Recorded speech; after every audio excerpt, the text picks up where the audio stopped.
Welcome to Moonbase 2.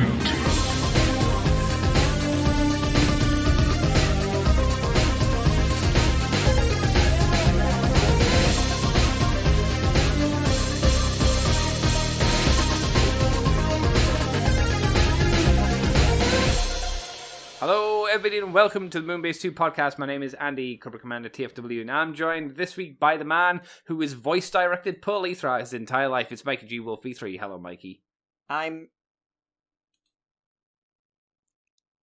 happy to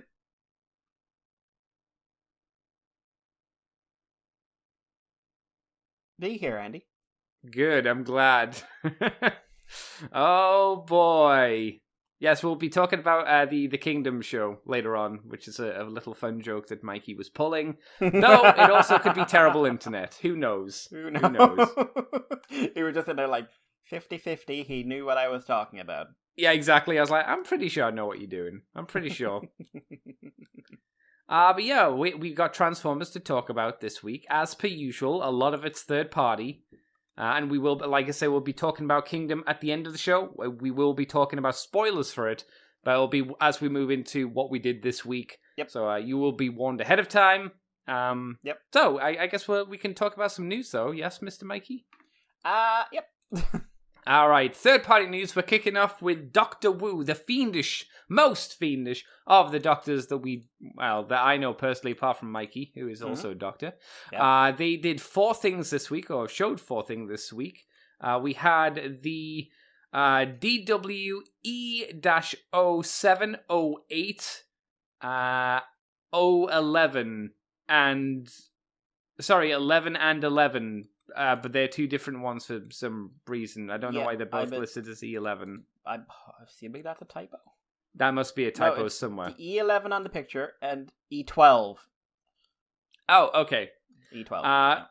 Basically, it's Soundmaster who's Blaster.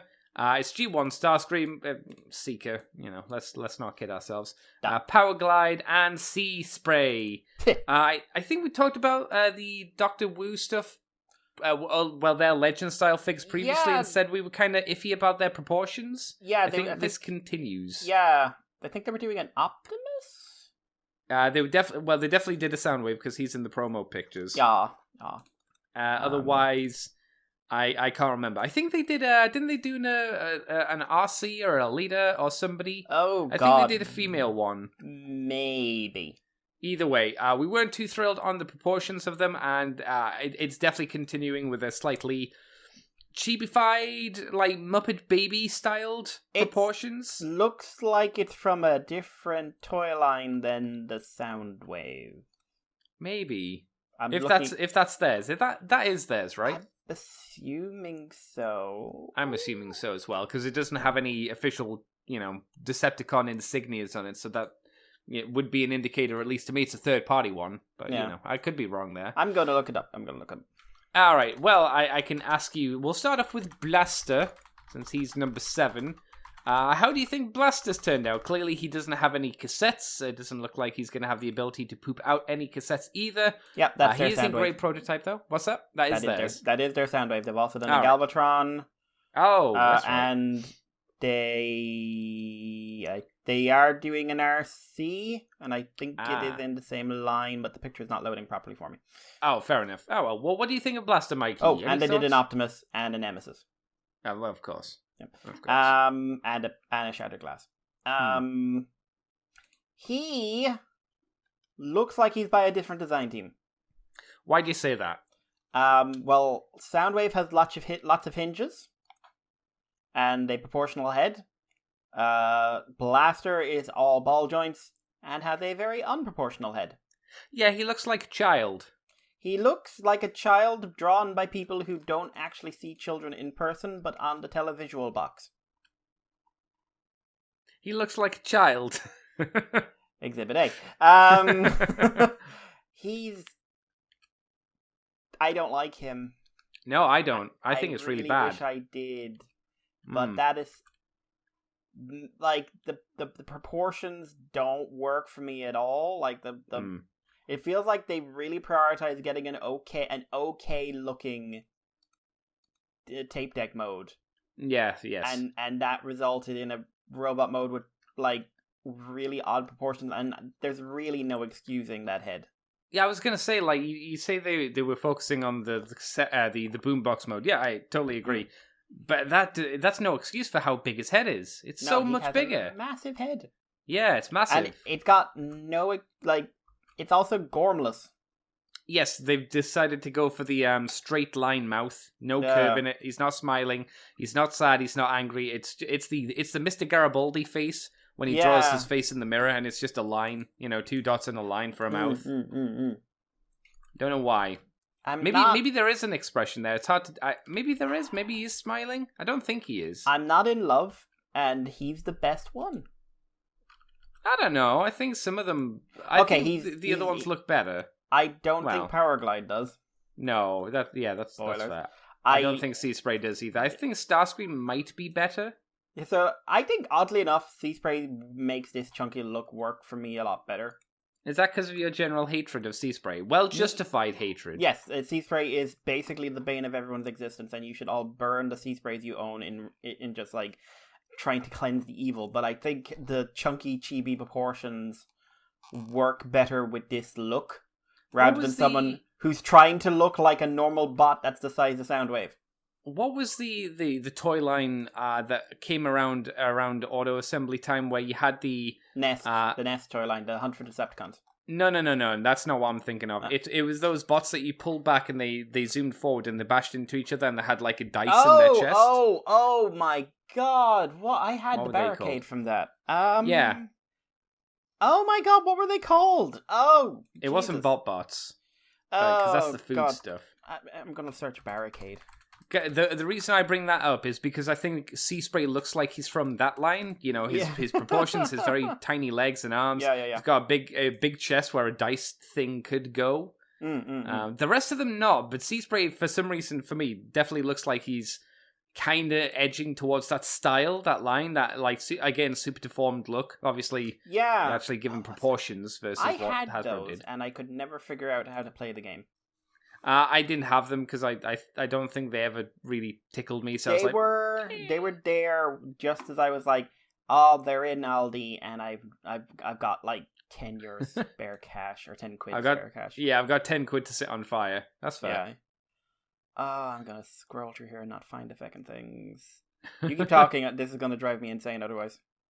Oh, there's a picture that's just gone up online, the one that I sent you of the Sakura Miko cosplay, and the image says the Sakura Miko proximity sadness meter. It has a circle around Miko, which is one circle, and a bigger circle, which has the parent and the child looking very worried, and it says they're miserable.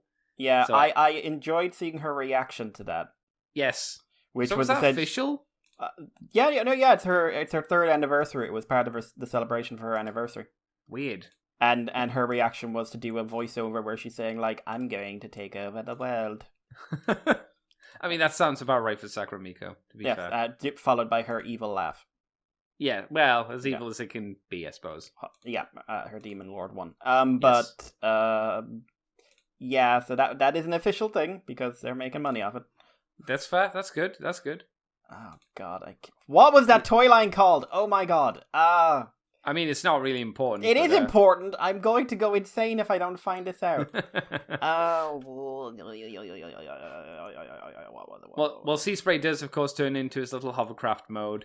Starscream obviously turns into his jet mode. Though I will say the way that the proportions look like on Starscream's jet mode, it looks more closer. It looks closer to the Pretender Starscream. Granted, you can also see his arms just hanging out under his jet mode, which is obviously a bit of a shame. Yep. And Powerglide, I guess, kind of works in his jet mode. The jet mode is fine, but then they decided how much like the jet mode is like, hey, it's kind of cute. The robot mode is, hey, we wanted to see if we could make the original toy but with some elbows. But doesn't he look like he's gone to the gym a lot? Like, Powerglide looks hench. Yeah, but you know what Powerglide can't do? Lift? Turn. Oh, yeah, he can't turn his head or his waist. That's for sure. Yeah. So, like, he's very easy to defeat. You say you just go round. Yep, he'll never see you coming, literally. Yeah, that's true. But that was kind of Man-E-Face's problem as well from He-Man, wasn't it? His head was always forward. Oh yeah, I remember anyway. Bot shots. Bot shots. Yeah, there we go. Yeah, bot nice. shot. I had the lockdown and I had the barricade. Okay. Oh, they did Beachcomber as well for the Doctor Wu stuff, and I don't think we liked that one either. No, I didn't. I remember Beachcomber, but like Power Guide, I'm afraid is one where we're just like, oh my god, you're doing exactly what I want to hate you. Yeah, I mean, do you have any other thoughts on any of these three in particular that really stand out to you, apart from just seething hatred? Starscream's robot mode is okay. It's because it's more normally proportioned. Yeah, but the plane is pretty dire. Yeah. I don't mind all of the pins and all the parts that you can see which fold. I don't mind that. I mind so the much, arm. But like, why can't they be on the other side? I guess it depends how it transforms. But also, like, the way the actual jet is coming together, like it's just unattractive. Yeah. Sea Spray, I think, is like, if I was buying one, he'd be the only one I'd be vaguely tempted with. I'm not a meter. How tempted would that be? Not very, but I also, like, it looks to me like I don't think his head can really turn, or no, it can. It's just like his head has a pair of propellers literally glued to it. Yeah. They're not attached to the boat. They're attached to his head. Yeah. So, like, that's the kind of shit that I'll at least like, oh, okay. That's a thing. But yeah, it's not great. No, I wouldn't say it really does much for young Andy either. Mikey, can you take us on from something like a horrible zombie has risen from the dead, it seems like, or feels like? Yeah, Kate's Fantasy Club, KFC. They're not dead. Here? No. I thought they were dead. I was sure they were. And they revealed images of the render for CST-14 Rhino Horn and Iron Paw, CST-15 Iron Paw, both 2.0 versions, which are redos of their cassettes. Now, Keith Fantasy Club, for anyone who doesn't remember, was a third-party company that was quite well known for doing interesting cassette concepts with bad QC. And then doing some figures like Captain Shark and Skybite that we were all very excited about until we figured out that the quality was terrible and the toys would kill us. Yeah, they were very, very sharp if you didn't know. Yeah, I think I actually knew someone who got, like, part of one embedded in their finger. Yeah, specifically the Captain Shark, like, fins, kind of rounded out to very, very, very sharp points. And they Three were, of them. Yeah, and very breakable, because the quality of the plastic was garbage. Yeah, it wasn't great. So, anyway, these are redos of some of their old cassette figures. I'm going to see if I can find the originals. So, yeah, it is Ramhorn and Steeljaw. So, Andy, Ramhorn and Steeljaw, two of your favorite characters. What's your thoughts? Love them. Love them. I do have a question. Oh, sweet Jesus. What's wrong? I just found it. Well, I will say the Ramhorn is a step up from their original version. I'm just gonna send it over in a second. Oh my god. Why is this coming back though? I don't know. Seems weird, right? Like they've just sort of resurrected themselves. Yeah, out of nowhere, seemingly. Yeah. It's very strange. Anyway, I like how one of the comments I see on the board is, what happened to the Mastermind Creation version of the tape characters? Don't want to talk about these ones, just want to talk about the Mastermind Creation ones. Yeah, I'm not quite sure why these exist. They don't look terrible, I guess. They look okay. I like Ramhorn more. Yeah, I think you can do more with Ramhorn just because he's a chunkier boy. I don't think Steeljaw looks terrible, though, but his legs are very thin. I don't know. I'm not quite sure why these exist. Oh, there it is. Oh. Why aren't you doing... That was wrong. That should just be a picture. It didn't upload as a picture for some reason. And it's there's a picture. There's an orange Ravage there. Yeah, but you really have to see the Ramhorn. I'm gonna... Ew. That doesn't look great. I forgot about that. Yeah, I forgot that's what it looked like. Yeah, yeah, we gotta wait. I would say don't jump on these, like, even if you think they look good, because Keith's Fantasy Club, KFC, had a reputation, and I would not be the first to jump back on this boat until I know all the holes were plugged, shall we say, before drifting off into the ocean. Absolutely. Maybe they'll come back swinging, and they'll make some quality products. But they did a Blitz swing. Did they? Recently? And an 8-face and a Snapdragon back in, in 2017. Oh. We must have talked about it. I refuse to believe we wouldn't have talked about it. But were these not released, maybe? I don't know. But maybe. Either way, yeah, be careful if you're going to do it. If you want to row that boat out, rock and roll. Or don't. Your call. Shall I take us on, Mr. Mikey? Please. Right then, Mikey. Let me tell you about a thing. What is the thing? The thing is DNA Designs. They're doing the DK 26 Gear Master Upgrade Kit, which is, of course, an upgrade kit for Barricade, or MPM 10 Starscream. Oh, it's for both of them, actually. It's not for one or the other. So we get some new parts for these guys. We get a gun that can transform into Frenzy. Is that what he was called? Yes. Yes, so he's a Target Master now. That's kind of cute. We have the guns coming out of the forearms for Starscream. Is that what these are? Oh, no, it does. No, it increases the arms. It seems like it extends them and gives them more movement. These are not well explained, I should say. No, they're not. I'm kind of trying to just look at the image. I think what they're there for is creates a bicep swivel. It gives a bicep swivel to the arms. There you go. Yeah, there we go. Probably a nicer elbow bend as well, because there's an extra one. There's the hinge one, and then there's one in the forearm as well. So he's got a double elbow bend, and he can do his hands on his hips now if one chooses to. It's not much of an upgrade kit. I don't really know why Frenzy's there as a Target Master gun, but he is. Was Frenzy with the Masterpiece? You are asking the wrong person. I'm going to say probably no, or if he is or was, it might have been like a really shit plastic version, kind of like Wheelie, where it didn't do anything, perhaps, maybe? Yeah, I don't mind it. I think it's a fun idea. If that was being sold as a little on its own thing, I would say that's a more interesting product than buying extra forearm for Starscream.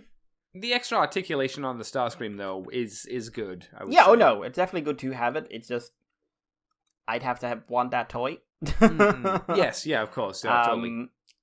And yeah, it's this is one of their usually there's something they do. Like you can always say something. Even if it's just gap fillers, it's like, oh, it does, it fills in a really bothersome visual or something like that. But Starscream with better elbows is not something I get excited about. And Frenzy looks okay, but I don't like the weird gun claw mode. I mean, I guess it's appropriate. Well, it's maybe not appropriate for Barricade, but I guess it is appropriate for, Dark of the Moon onwards kind of design. I could see it work for those kind of characters from that setting. Maybe. And to be fair, it's probably easier to turn him into a weird claw gun than it is to turn him into a boombox. Oh, I forgot he did that. Yeah, in the first movie, he turns into a boombox through fucking magic, basically. He turned into a lot of things in that movie, didn't he? I don't remember. I mean, he hollow formed a human body for himself. He grew a body out of his head. He didn't have a holoform. He did the stupid thing where he walked across an airport and held a hand in front of his face so no one would notice. Oh, that's right. Yeah. It's just Barricade had a hologram inside of him sometimes. That's right. Okay, so he turned into the boombox. What else did he turn into? I think he just turned into boombox. I'm sure he did something else. Or am I thinking of Laserbeak? Because I know Laserbeak turned into everything. Yeah. Well, Laserbeak was Pink Bumblebee, which is the only form that really matters. Yes, the best Bumblebee. Exactly, Pink Bumblebee with angry red eyes, who may or may not have murdered a child. Oh, I don't think there's any may. Either that or, at the very least, left the child an orphan. Yeah, well, it wasn't seen on screen, but we can make assumptions. Did totally murder her parents. In Mikey's canon. Not really in my canon. He was flying to their house and shooting it up on a murder spree where he was told murder everyone. It would be very strange if it just Andy? Yes. She could be alive somewhere, out on the streets. Okay, so the best scenario is she's been reduced to living on the streets because a flying metal bird pretended to be a pink robot and then murdered her family. Yeah, she might have died in the other alien invasions that happened from the Transformers. Oh, no. She lived in Chicago. And as she was running out, like, oh no, the Decepticon invasion, and all she could hear was Optimus Prime in the background saying, "We told you so." I'll kill them all. She was one of the people we saw explode. Yeah, probably. Yeah. Good times. Mm. What a fun movie. Mikey, do you want to take us on to some possibility news? Possibly. Nothing could possibly go wrong. Oh my god. That's the first thing that's ever gone wrong. No. New rumors is that we have EAN codes for Transformers Red, Prime Dark Energon Megatron, and Transformers Red G1 Cliffjumper. I still haven't picked up that RC because the after prices are fucking insane. What are the after prices? About $20 plus on top of the original price.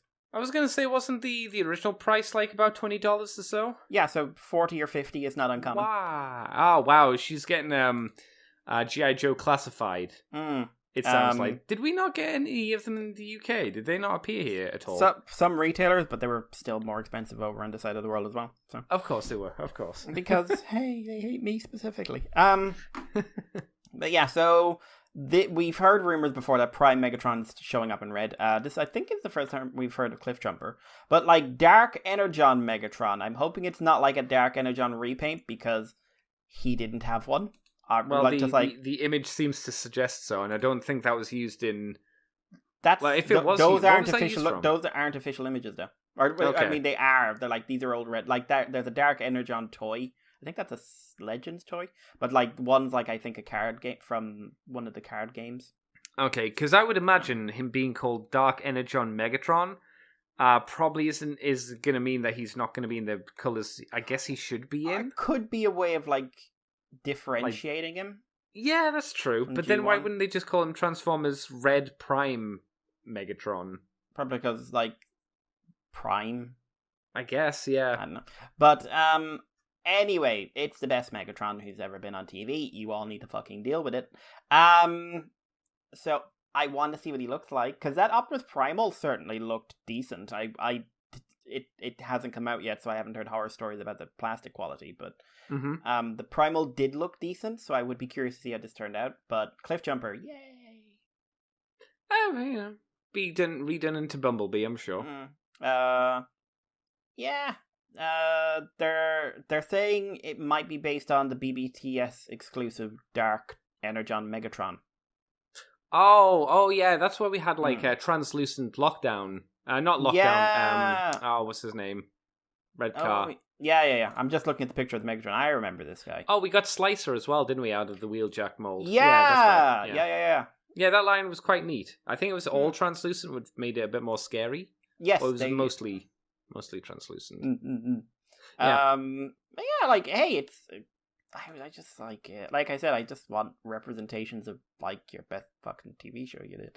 But because let's just stop pretending it didn't exist. Which never came out on Blu-ray over here, only in America, and it's region locked for the American audience, so we can't watch it. Yeah. So if anyone complains to me about acquiring it through other means, go fuck yourself.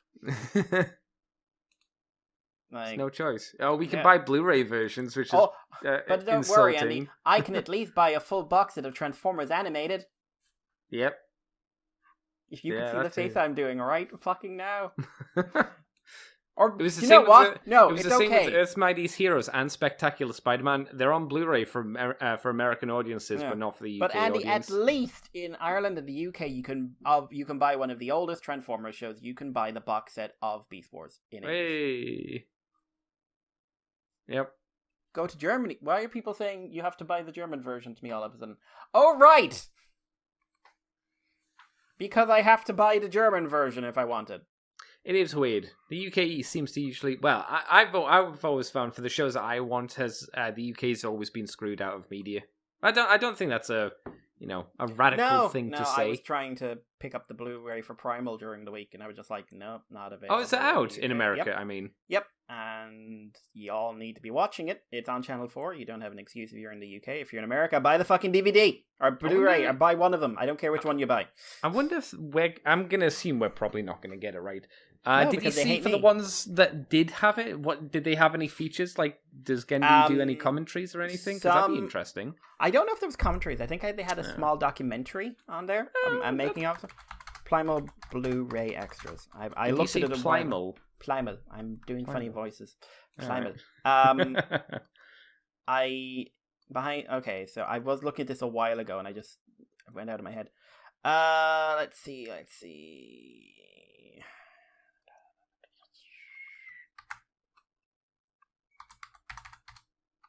Extras got a Blu-ray review, video 4, audio 4.2, extras 1. Ooh, so this is out of 5, right? Lone extra. There is a single extra, which is the interview. Oh, so it's a shame. I'm not shocked, but audio commentaries would have been really, really cool. Definitely. Although I will say, like, you did do the voiced animatics, which do have a lot of stuff in there. So okay. So they're up on YouTube somewhere. But someone trying to argue that technically Primal relies on dialogue, and we're just like, you go to hell. No. It relies on very good sound design, but it does not rely on dialogue. No. Anyway, I'll be curious to see how that turns out. I would find it very strange if that's like the solo release of it. Like, hey, here's the version of Prime Megatron you can get. And I'm just like, seems like an odd choice.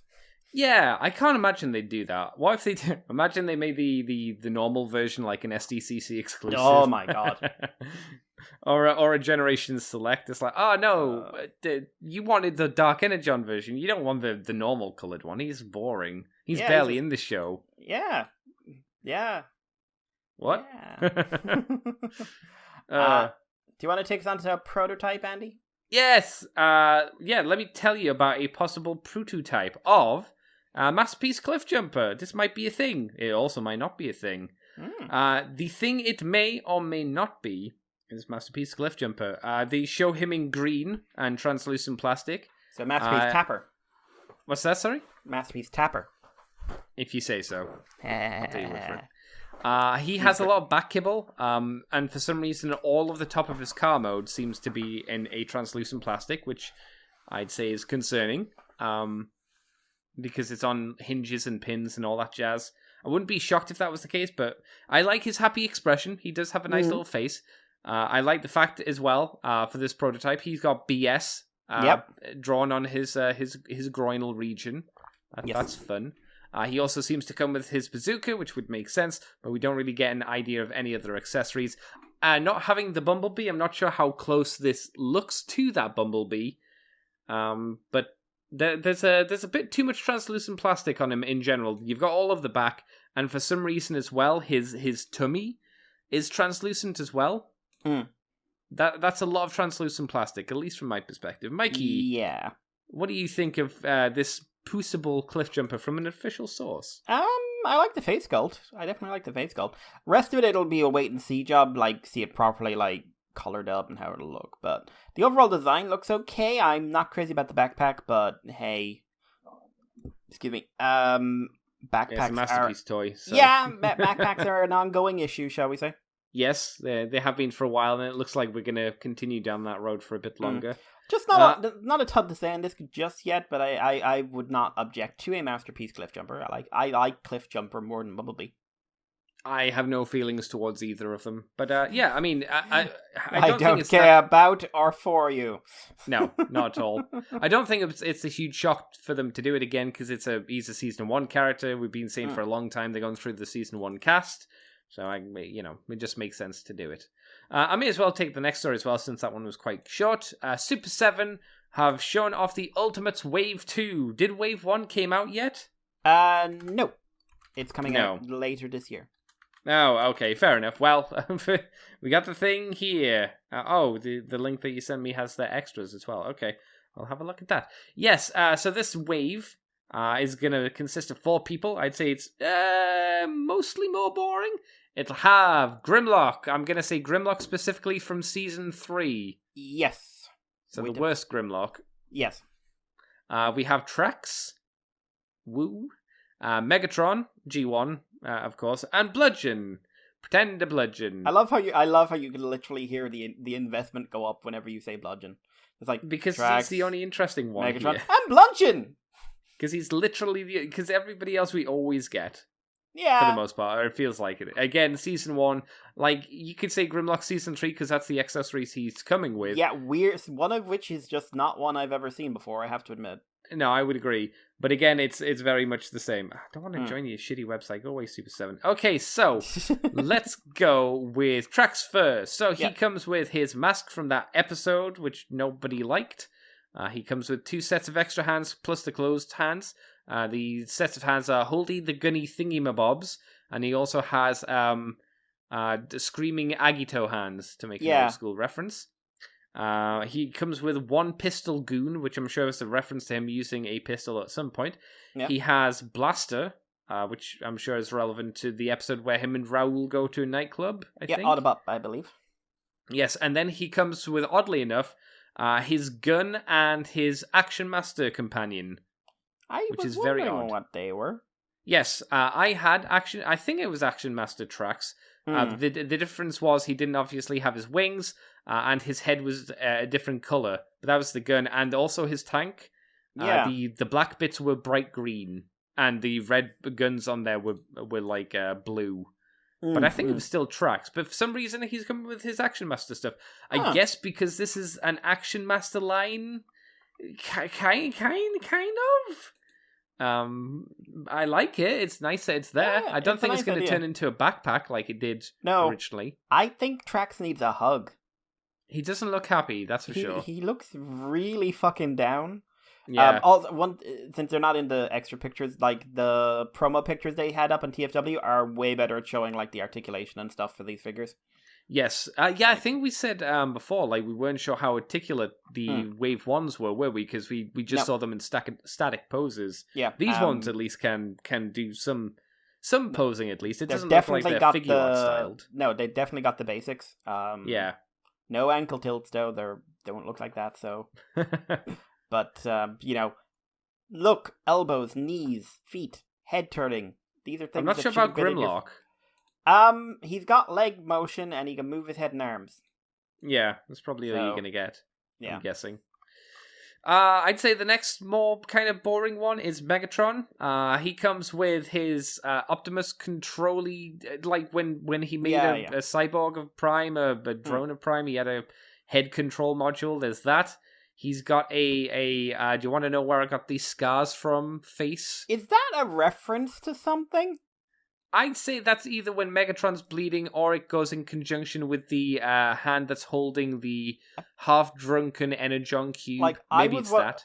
For a bit, I was wondering, like, is that a reference to the G.I. Joe comic where he ate people?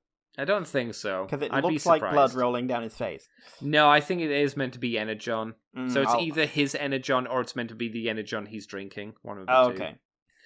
He comes with his lightsaber from the one time he ever had it. He has his pistol. The movie. Andy. Yep. He has I was going to call it a colander. It's not a colander. It's a flask, beaker. What would you call that? It is a beaker. It's officially called a round bottom flask, if you want to be technical. There you go, round bottom flask. We have Crimzeek, the thing that no one cares about. What is that? The thing underneath Crimzeek. I don't know. I was trying to work that out as well. Okay, so like, let me have a look. Let's see. It should be on the TFW page. Power hungry head with a antimatter chest, chemical flask. Blah. Pearl of Bawadin. I don't remember that. Pearl of Bawadin. It must have been from one very specific episode. Pearl of Bawadin is a gold jewel-encrusted sphere which contains the power core of a Cybertronian weather controlling machine from the Trans-Europe Express. What? Is that the racing episode? In a plot to obtain a Cybertronian weather controlling device, the Decepticons stage a fake race across Europe. Andy? Yes, I've never seen this episode. I have. It's not very good. I didn't think there were any ones I've never seen. You probably have seen it. You might just have forgotten. It's one of the. I think it's one of those really bland season 2 episodes. It looks like it's got a lot of animation errors. I mean, welcome to G1. But like unusually large animation error section. I don't think it was done by Akon. Maybe I'm wrong. I could be wrong. Sunbow Toei. Oh damn. I'm working on something else. He comes with similar hands as Trax did, so he's got Holdy Things hands. and the Agito hands. He also comes with 2 maces, one seemingly with a straight mace and one with a slightly curved chain, I should say. Chain, not mace. The chains are slightly different. I'm hoping they're actually just chains and not in a static pose. I don't would know. rather they're in static because I really don't enjoy the way that you're always stuck with just the chain hanging down. Like I like swinging my ball, though. I know. I like them in swinging poses, though. Oh. My idea is better. No, it's not. You had it. No. Also, for some reason, his boob opens up and he has 2 energon nipples. Yeah, that's listed I'm here sure- as antimatter chest. Yeah, that's what I said. Boob nipples. Energon boob nipples. I just think it turned him again- into Prime. Is it turned out like Prime cosplay? No, no, it's weird. I'm sure it's definitely a reference, but it looks bizarre. Megatron doesn't look too bad. I think he's got more substantial stuff to him than Trax does, at least. Yeah, I think he's got more substantial stuff than Optimus had. I can't remember what Optimus had, if I'm honest. Not a ton. Okay, I'll take your word for it. Grimlock comes with his Pinny with bow from and Trey with glasses from one of his more demeaning episodes. Yep. In season 3, after the movie.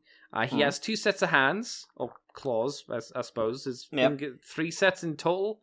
Yep. It's hard to tell what the difference is, but one will be for holding the cups, the tray. You've got like the standard like claw hands. You've got the upside down, the flat hands, and then you've got hands specifically for holding the weird accessory. Yes. It could be either of the ones we're going to get to.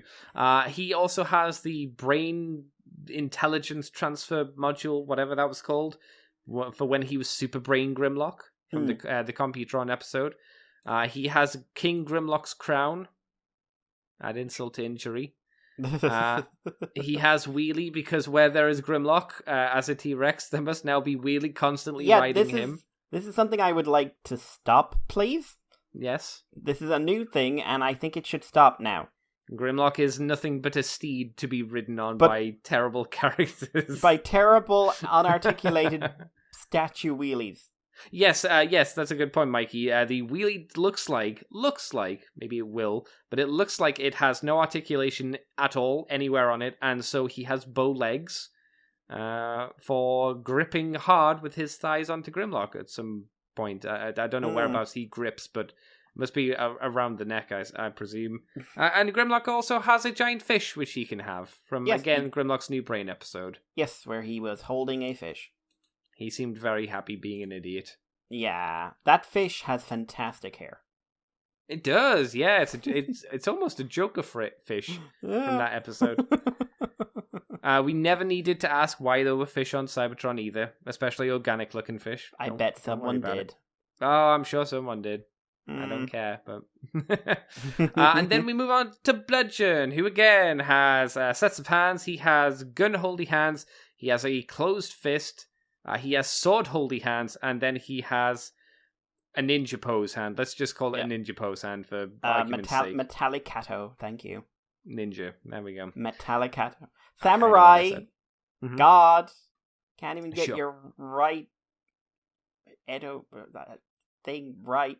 You got it, baby. You got it. He comes with his white gun from back in the day. He comes with the tank part of his robot inner shell inner mode, which will be stuck on his shoulder because that's what happens. He has, I don't know whether it's saying he comes with 2 helmets or it's just showing that you can take the helmet. Oh, he does have 2 helmets. Oh, no, the different designs. Yeah, that's right.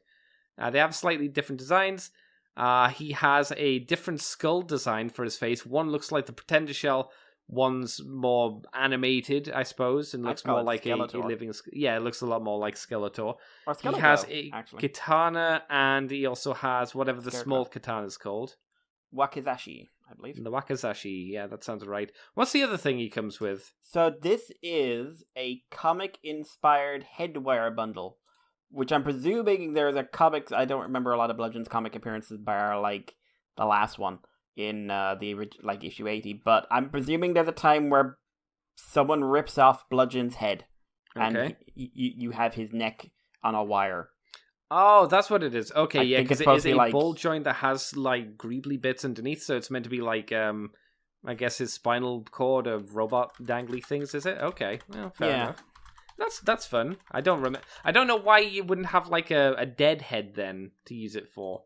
Well, maybe deader than a skeleton head. Yeah, deader than like Yeah, he looks rather happy, and I don't think you'd look desperately pleased having your head pulled off. I don't need my brains. Yeah, I don't know. I wouldn't be thrilled about it. I think I'd I'd have a little protest.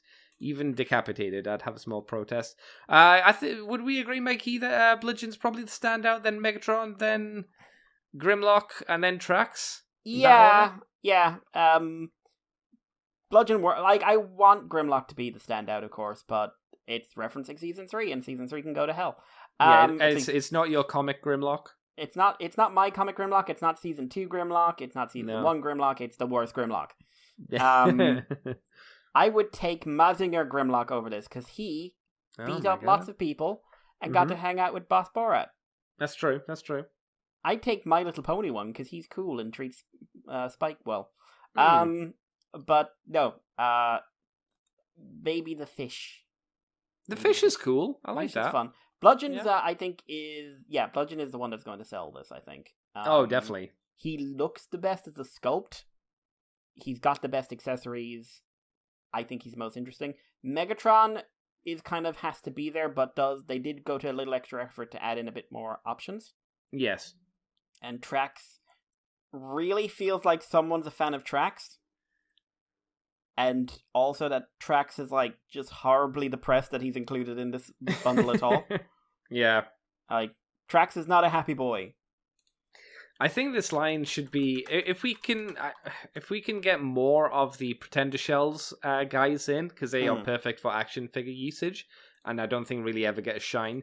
And if we can get unless some their use name for is Panzitron. Yeah, or unless we can go for some of the actual Action Masters as well, some of the ones that aren't ever done.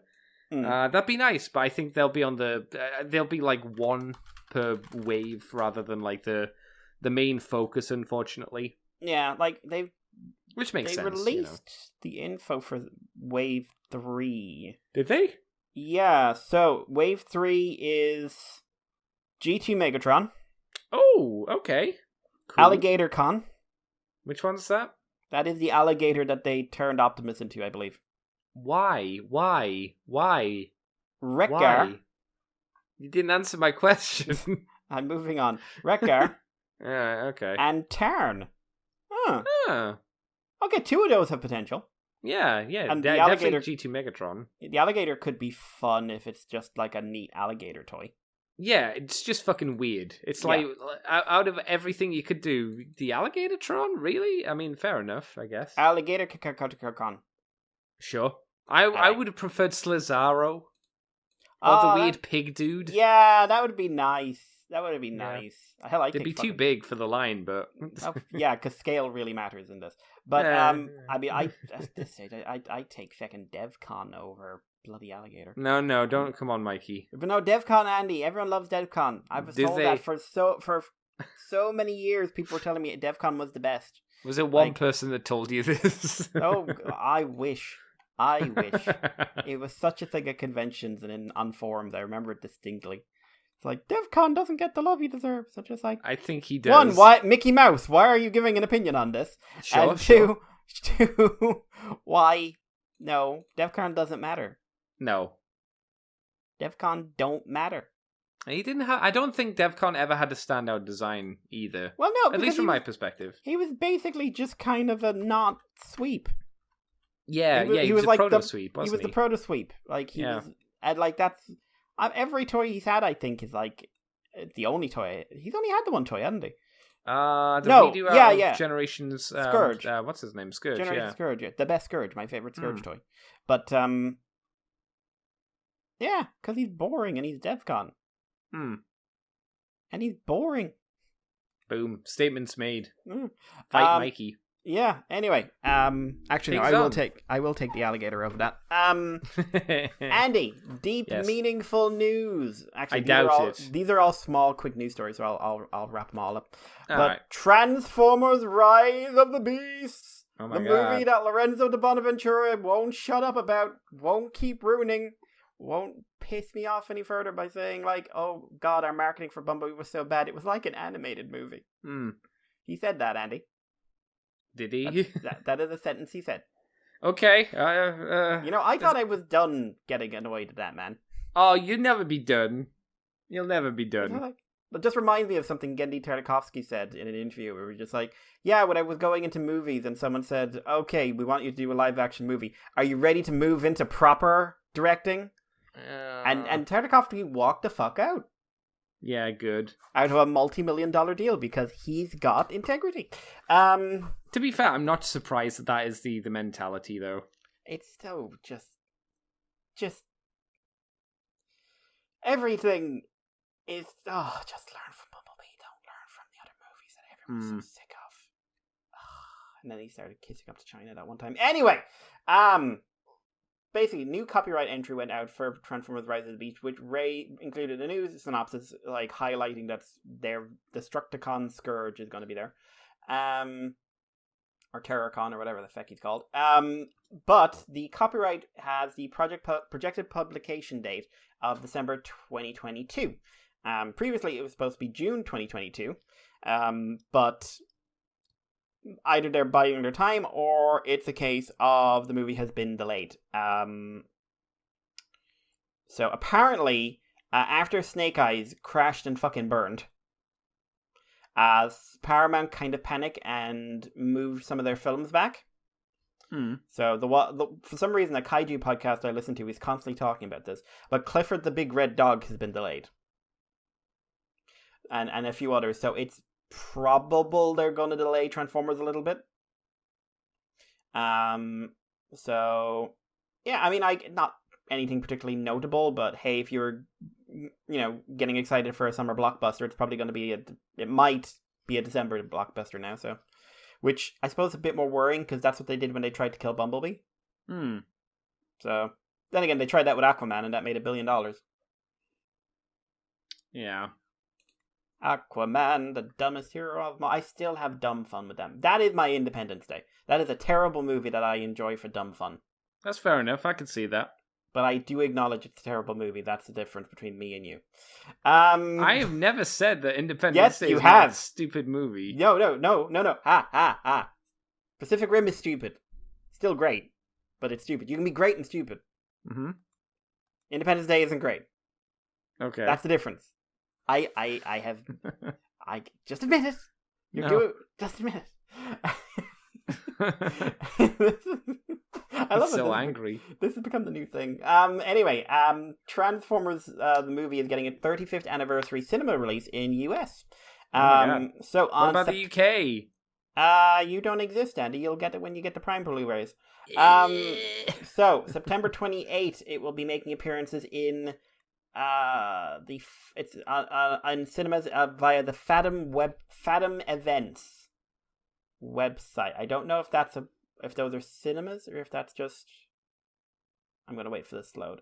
Also, they've confirmed a new Fans First Friday is coming up. Movie theaters nationwide. Okay, so it's going to appear in lots of different ones. So, and we're getting a Fans First Friday on August 13th, which will have additional event information and more Transformers news and products. So, keep your eyes out for that. Cool. And the last bit of news is Word Burglar is coming to TF Nation. I had to do it. No, it's Transformers has voice actor Gary Chalk has been confirmed to attend Baltimore TFCon 2021, October 22nd, 24th. He will be there doing Q&A panels, autograph sessions, the usual, the business. So if you want further information, go to tfcon.com and you'll find out what's going to be going on in Baltimore. All part of the 25th anniversary celebration of Beast Wars. Cool. Unofficially. Is being presented by ages 3 and up. Cool. Nice. Good and stuff. That's the news. That's the news, Andy. Well, Mikey, since we got all the news done, it's probably worthwhile going over and talking about some Kingdom stuff. The Kingdom show on Netflix. So, 6 episodes came out. I've seen 3 yesterday. I saw 3 today. What do you think? We're not doing a show on it because there wasn't really enough content to make over an hour's worth of us talking about it, I don't think. I'd agree with that. Yeah. What were your opinions then when you saw it? So, quick spoiler-free opinion in case people do just want to go like good, better, than different. I think it's the best one. I think bringing in Maycat was a very good idea. Mm-hmm. I think it still has a lot of problems that are coming from the structure, the showrunner, the direction, and just the DNA of what brought on. But I will say, like, I think May made a big difference. Yes, yeah, there wasn't any points that were me screaming, what the fuck's going on, like there was for the season 2. Yeah, there are moments where I think certain plots get too confusing. Yes. And like I will also say she did not have exclusive writing on this. There was at least one other writer, and also like DeSanto was involved in like script doctoring and stuff like that. So I would always be aware of that, but I do think like it's much more logical, and it feels like it cares more. Yeah. I mean, that's subjective, though. I'm not sure that you can prove that. No, I think it's just the tone feels more like... There feels like there's more affection for the Beast Wars characters than there were for the G1 characters. Hmm. Even though there are plenty of moments in this that are like, we needed to include the toy. So that's my opinion. I think it's the best one, which I'm surprised at, to be completely honest. And yeah, that's like... I'll save anything else for the more spoilery stuff. What about you? Yeah, I would agree. It is the best of the 3. I still don't think it's very good. It's gone from being bad to meh. So it's gone from maybe about like a 3 or 4, where it previously was with the season 2, to maybe about a 5. Like, it's okay, but it's still very hollow in a lot of ways. There's not a lot to it. There's certainly nothing to the characters, because the show almost realized that there was character development previously, which there wasn't in the previous 2 seasons, and now we're going to add even more people to the mix as well, and not really, and still the characters that we get here are quite shallow. There's not much to them because there's only 6 episodes. Yep. We have way more than 6 characters introduced. Yeah, absolutely. Like, that is one thing. Very big cast. Yeah. One very big cast, but no one really has anything to do for the most part. Only a few. But yeah, I guess that'll be enough for our kind of spoilers talk on it. So, thanks very much. If you don't want to listen any more to the spoilers, we may as well move on, Mikey, to how, what do you think? Did you like the overall story, I guess? So, the overall story was fine. It is, I will say, it is like finishing off the story from Earthrise. Yes. It is like, where's the Allspark? Get the Allspark. We've got the Allspark. Go back to Cybertron. That is episodes 1 to 5, by the way. If you episode 6 is from a different show. Yes, it feels like episode 6 movie. Is like there's almost something interesting going on finally. Almost. Episode 6 makes me wish this was a bit longer with more emphasis on Galvatron and Nemesis. Yes, agreed. Particularly Nemesis, because maybe if they'd hinted about this stuff in like season 1 and built it up in season 1 to then do more in season 2. For those 2, I mean, specifically, to then do more in season 3.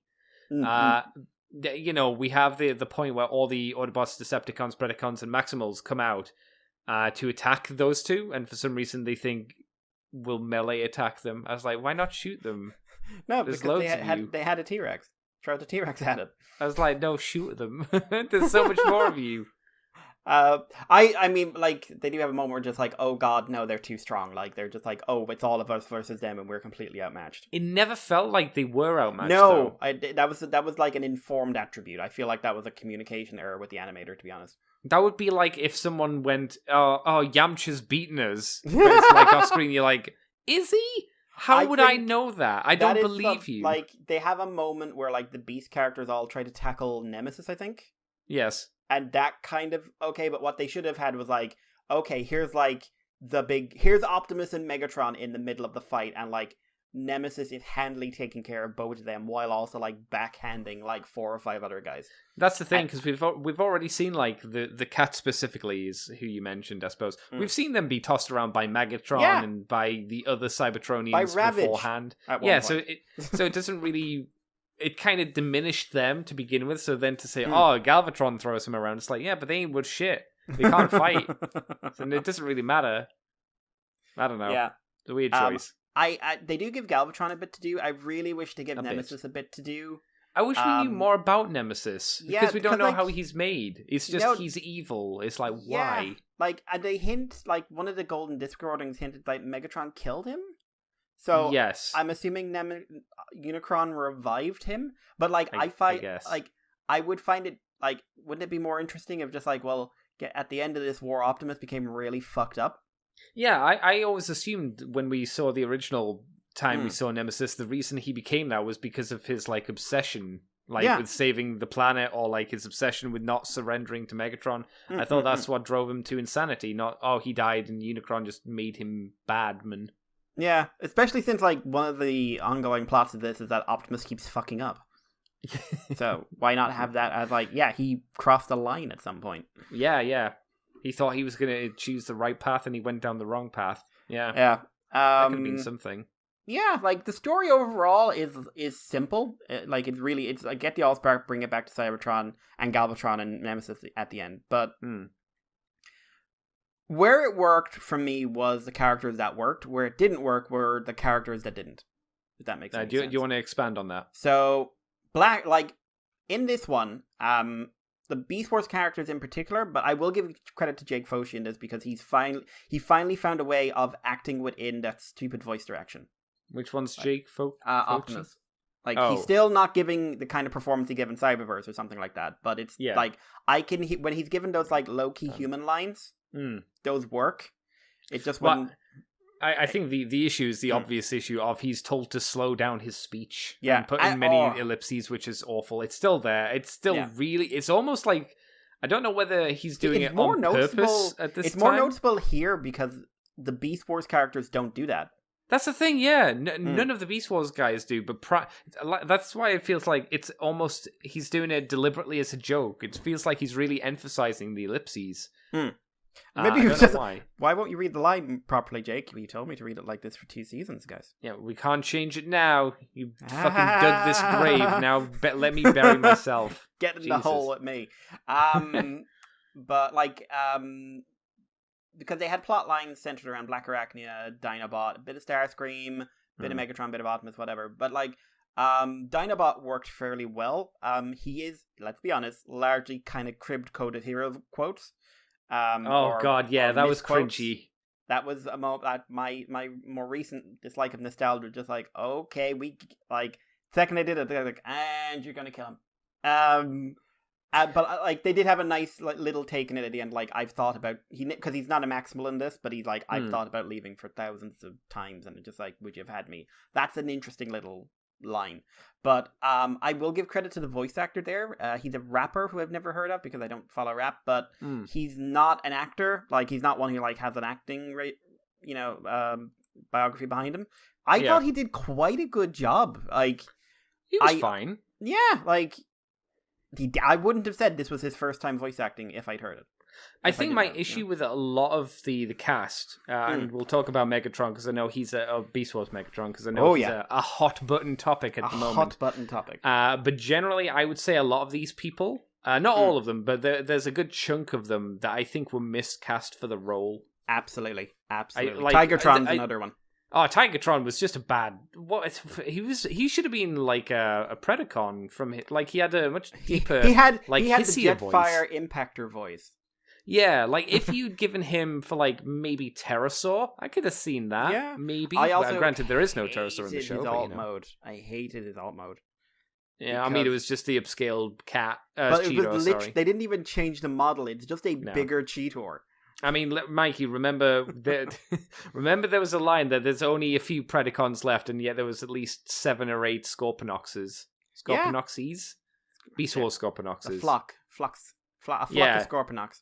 Yeah, so it's not like they're not going to reuse models again and again. And it's understandable. I'm sure they have a certain budget. Yeah, I heard a thing there were transformations left out of Earthrise so that the Beast Wars characters could have transformation because they are on a wafer thin budget in lots of places. Yeah, it definitely feels like that. The fact that we didn't get a Galvatron transforming into Megatron, I think was a big sign of that. Or even just Galvatron transforming.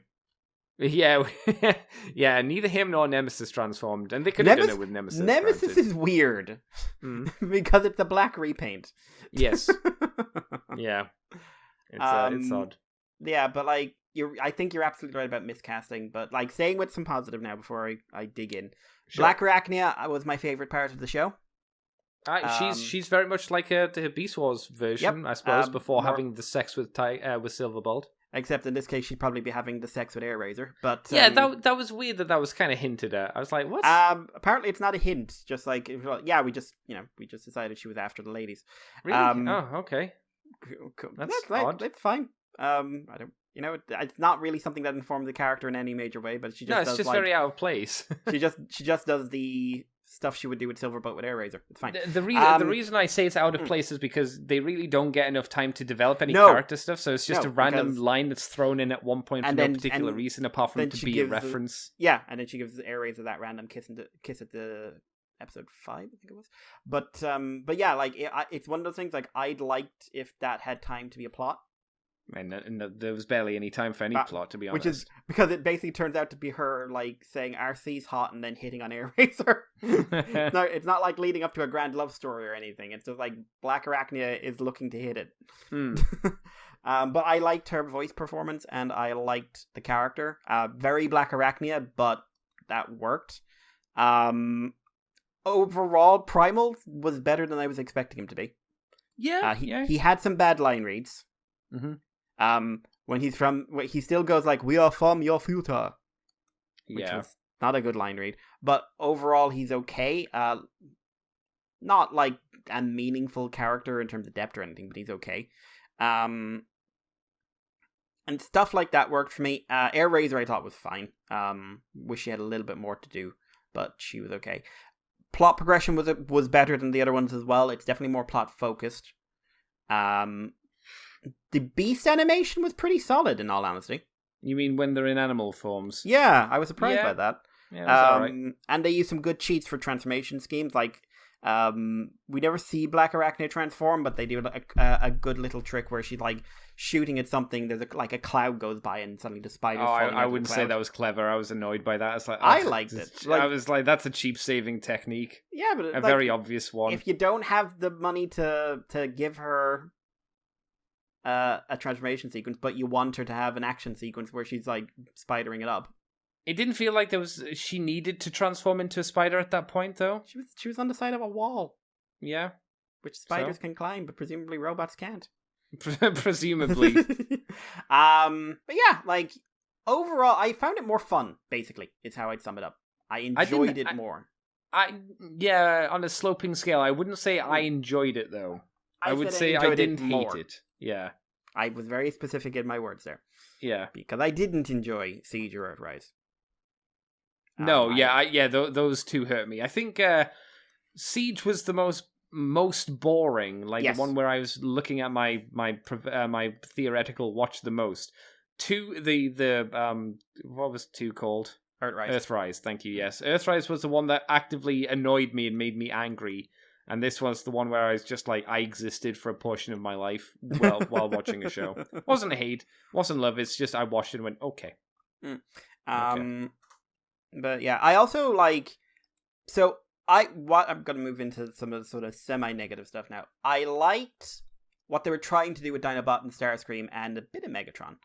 But one of the problems with me was that there were clear holes in the progression and I got very confused at times. What do you mean exactly? Well, like Starscream's whole thing is he's trying to get to the Allspark first, get the respect and everything else he needs, and then it turns out he accidentally hears the Unicron thing and kind of goes through a mild redemption arc. He doesn't accidentally hear, like Unicron directly talks to him. Well, like he wasn't planning. Yeah, Starscream grabs the disc and Unicron just goes like, hey buddy, I'm gonna fuck everything up and you can't stop me. I don't understand why that was the case, why he did that. Because God. Yeah, exactly. There's literally no reason. Apart from Ex Machina in a very literal sense. Yeah, it's to give Starscream knowledge that people won't really use until right at the end. I don't know why it was there. It could have been left out as a plot device. I think for me it was because like Starscream is in the show for that. Like Dinobot is in the show so that he can get the golden disc away from Megatron. Starscream is in the show so he can be the one who knows Unicron's coming and then interfere with Megatron's plans. Yeah. So everything, because those are two key point moments in the show. Everything they did was to keep them on screen and in place so that would happen. With Dinobot, they added a little bit more, because for people who didn't know the character already, they had to add in, like, oh, he's dubious about the Predacon thing, he's got a sense of right and wrong, blah, blah, blah. Starscream, they'd already laid out the basis of his character, so he was just kind of, like, hanging around with the deceptive people. Yeah. And then he has, like, I do like the thing, like, Starscream's victim complex, and Dinobot calls him out on it. Like, I like that bit, like, I was a victim for years, and you use that as an excuse to be an asshole. And I like the intent of the "I can fly" line. Like, you can't do anything, I can fly, and then he knocks Megatron down. It's just like, I feel like bits are missing. It's like, what's going on here? Okay, we need to get the golden disc, and jump, and suddenly, like, oh no, actually our whole thing is falling apart, and jump. No, wait, it's not falling apart. We're all together. Like, yeah. Progression's a bit weird. Dinobot's got a bit of that as well, but it's not as bad, just because I have to admit I'm backfilling a lot of Dinobot knowledge in this, because, like, I'm predicting where he would be, so I don't know how that would read for someone who's normal. But from what I understand, like, Kingdom has gone down really well with reviewers and normal viewers, so it's in the top 10 for cartoons this week in Netflix. Wow. Top third spot, but, like, it's in that, and, like, it's scoring adult TV figures. Okay. So, like, that's the thing. Like, these shows have done really, really well for Netflix. Megatron's weird semi-redemption thing at the end, I'm not in love with, because they have laid no base work to me thinking him not dying at the end of this is a good thing. Yeah, especially with the amount of times the Prime, especially by the end, the Prime's like, come on, we should work together, and Megatron's like, nah. Nah, son. Nah. Like, the amount of times that Optimus has said, like, okay, we should stop, and Megatron's literally just looked at him going, nah. Yeah, it's happened way too much. Yeah, I would agree the turn for Megatron is quite sudden. It seems like the only reason he really did it was because Galvatron was like, I'm going to tell you what to do, and he's like, no, I don't want that. I will do what I want to do. Again, I did like the bit, his interaction with Galvatron in that scene. I thought that was, like, again, I think the interaction was okay. I think May's influence there, but I like the line of just like, listen, I do not want to be a slave. I hate the idea of my fiber of being, but I might just surrender because I know it will screw you over. Mm-hmm. I like that. It's just then leading that into, and now we're doing the peace talk thing. Oh, you right at the end where. Mikey, who made the memorial? Why is there a memorial to a reflector clone that Megatron kind of sort of ate? Yeah. And Cog. That's what I asked. Those are the exact thing I said. I said, one, who built this? Because that's a lot of waste of time. And why these two? Chris is going to be out. Shambles, that was his name. Shambles and Cog. Chris is going to be unbearable on their review of this. He is going to be unbearable. Wouldn't it have made more sense to do, like, I don't know, like Dinobot? He's a bit more significant to the story. Dinobot, Ultra Magnus, Elita. Yeah. Your deuteragonist. Mm-hmm. Your POV character for your secondary protagonist role for 2 parts of the show. And I rarely say this, so please understand that it's annoying because who you literally fridged. I've never used the word fridged in a sentence because I do not like fucking internet terminology as a general, but you fucking fridged your secondary character. They almost literally fridged her. There was no fridge involved, but she was very cold when Prime found her. She was almost like frozen. She was in a freezer. But I saw many people angry about that.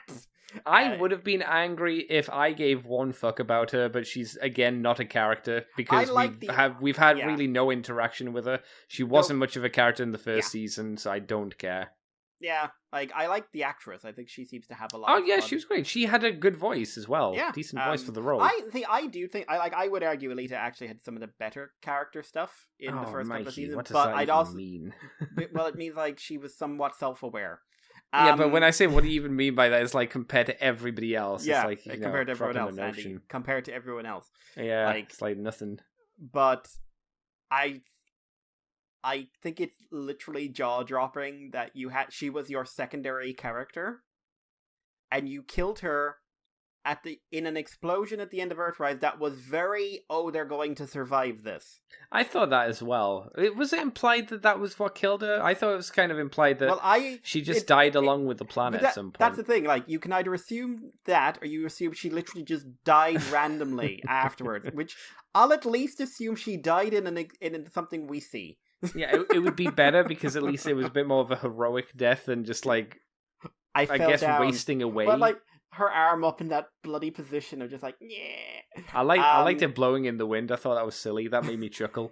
But Jesus Christ, I've never seen that. Was a bad decision. Whoever made that decision, that was a bad fucking call. It shows that you were more invested in her than I was, because I saw and just shrugged. I'm not even invested. I'm just thinking, like, from a basic construction of TV way, you know? Like, you do not do that to your secondary character. I mean, I wouldn't call her I'd call her a secondary character for season 1. She was barely around for season 2. She was in loads of season 2. All the Cybertron stuff was about her. I barely remember anything. She had that awful scene with Shockwave where he says he's not emotional and then gets angry that he can't stab her. Oh, that's right. Is that why Shockwave's all invisible most of the time? Yeah. And he still loses. Which Starscream is in this, and I was very confused. Until he goes Starscream's Shockwave's cloaking device failed. I did wonder where he got that from. I assumed I'd forgotten about that. Did he always have that? I'd have to go back and watch to remember. But, I don't think he did. Yeah, I think Alita was a fuck up. But anyway, like, Megatron didn't make sense to me. Is there anything sort of like that, like something you're critical of, but not like super like that was annoying? I didn't like the constant references, like Dinobots specifically. I thought they were very cringy. Probably because at this point, you know, it's like one shall stand, one shall fall. Why throw away your life so regularly? All that stuff. It's like, oh. I want someone to go like, why throw away your life so recklessly? You're not the boss of me. So to see that with Dinobot and like him throw down like 4 or 5 lines, I was like, oh no. And why did Rat Trap, like the way that Rat Trap said Chopperface is meant to invoke something of like, remember when Rat Trap called him Chopperface in the Beast Wars show? But because we have no idea of what their relationship is apart from enemies, I didn't understand why any of the Maximals were sad that Dinobot was dying. They should have been really happy he was dying. Yeah, someone mentioned that to me and I was just like, hey, presumably, considering it's Dinobot, and he's able to take on G1 Megatron in a fight. Which I think was a little bit annoying as well. I see, it works for me because Dinobot's overpowered in general. It just, the sudden thing of, like, he was being held over a cliff by Starscream, but he can do that to Megatron. That's the thing, yeah. But, like, presumably of those hundreds of Maximals, he killed a large proportion. One would assume. It's unlikely he barely killed any, right? It's very unlikely. He crippled a lot and then walked off, and then, like, Pterosaur came up and stabbed them all afterwards. It's like, yeah, exactly. I did it! Yeah. So it was weird. Like, again, it's like, okay, in the context of this show, where we see him as very sympathetic, that works, but... One other thing that I was confused by was, remember when Prime hands Megatron the Matrix and the Allspark lets him in, or the chamber lets him in, and he has that vision, and then the next time we see him, he's fine. He was just out. Why did he give him, like, you must surrender? Okay. I give him the Matrix. Okay. I love the fact he just kind of yanked out his hand and went, ha-ha, it's mine! But then he just sort of fell down.